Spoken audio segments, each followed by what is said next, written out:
punta muna tayo sa mga latest on the basketball scene. Unahin na natin, Ricci Rivero. Okay, off pagkatapos ng kanyang college career, officially announcing that he will go pro in Taiwan. And that is with the Taiwan Pilots sa P-League. Okay, malapit tayo dyan because we used to cover a league that was situated in the same area. So, good luck kay Ricci. And how do you see this move para sa kanyang karera? Makakatulong ba? Hindi? Of course. It would help. It's international exposure. Again, Ricci Rivero, an alumnus of the NCAA, played his juniors basketball career with the LaSalle Green Hills program, kala Coach Marvin. So, nakikita natin he had a decorated career in the seniors. Yeah. Pagkakataon ngayon to spread his wings further, build this brand more. And Ricci is a very good player, so it would bode well if he would play locally. And now, the international experience would definitely make his stock higher. And he is the first Asian world import dyan po sa P-League in Taiwan. So abangan niyo po yan, mga kalaban niya. May iba ding Pinoy dun eh. Sila Jordan Heading, Jason Brickman, to name a few. Two of the best players that we have in the local scene, at least here. Definitely. Filipinos, Filipino-American, and Filipino.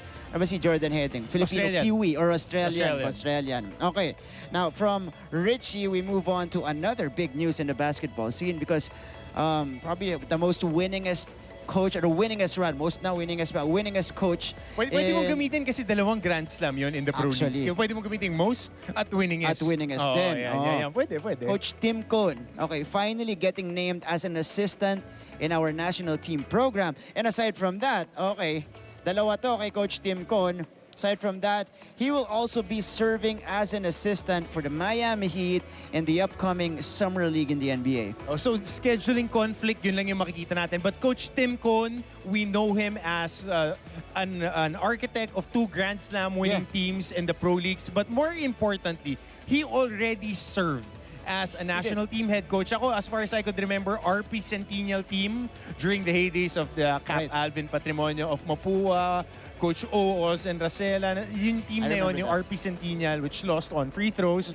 But it was a heartbreaker for us.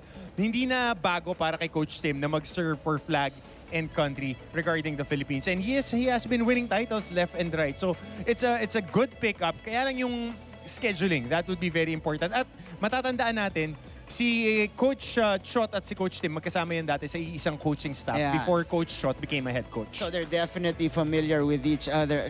Pinalikan niya yung national team stint na yan. Pag ilang taon ka nun? RP Centennial?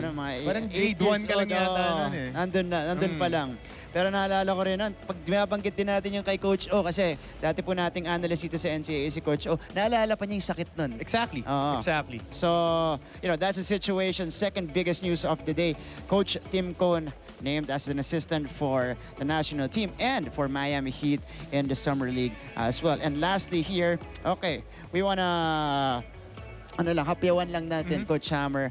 Kai Sotto joined the 2022 NBA draft, ultimately went and drafted. We were watching it all throughout earlier and we were kind of expecting his name because a lot of teams nagparamdam sila, provided feelers for Kai. Most recent one was from the Portland Trail Blazers, but ultimately wasn't drafted. That was 60 picks from all of the NBA teams, wasn't drafted. What's next for Kai? One word that I would mention, it's Ben Wallace. One player, Ben Wallace, undrafted.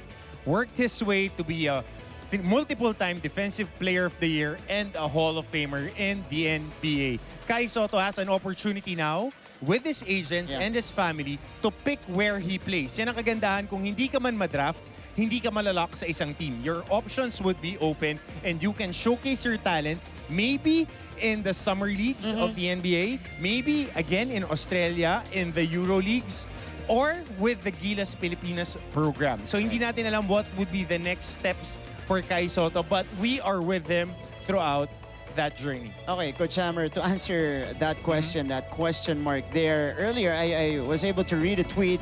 The next move for Kai is not to join the Summer League in the NBA, but to join the national team in the next window.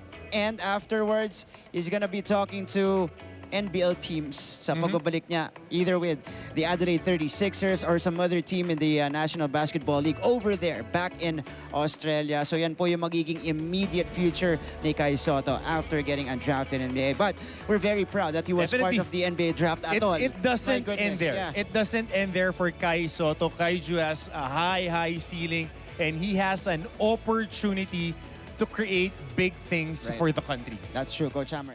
Now, before we officially wrap it up here on Game On, would like to, retract my statement earlier about Kai because I read, sabi ko kanina initially na lalahok siya para sa Gilas Pilipinas. That was the decision that he made. So, but apparently not. Okay, he clarified it in a tweet, in a personal tweet here.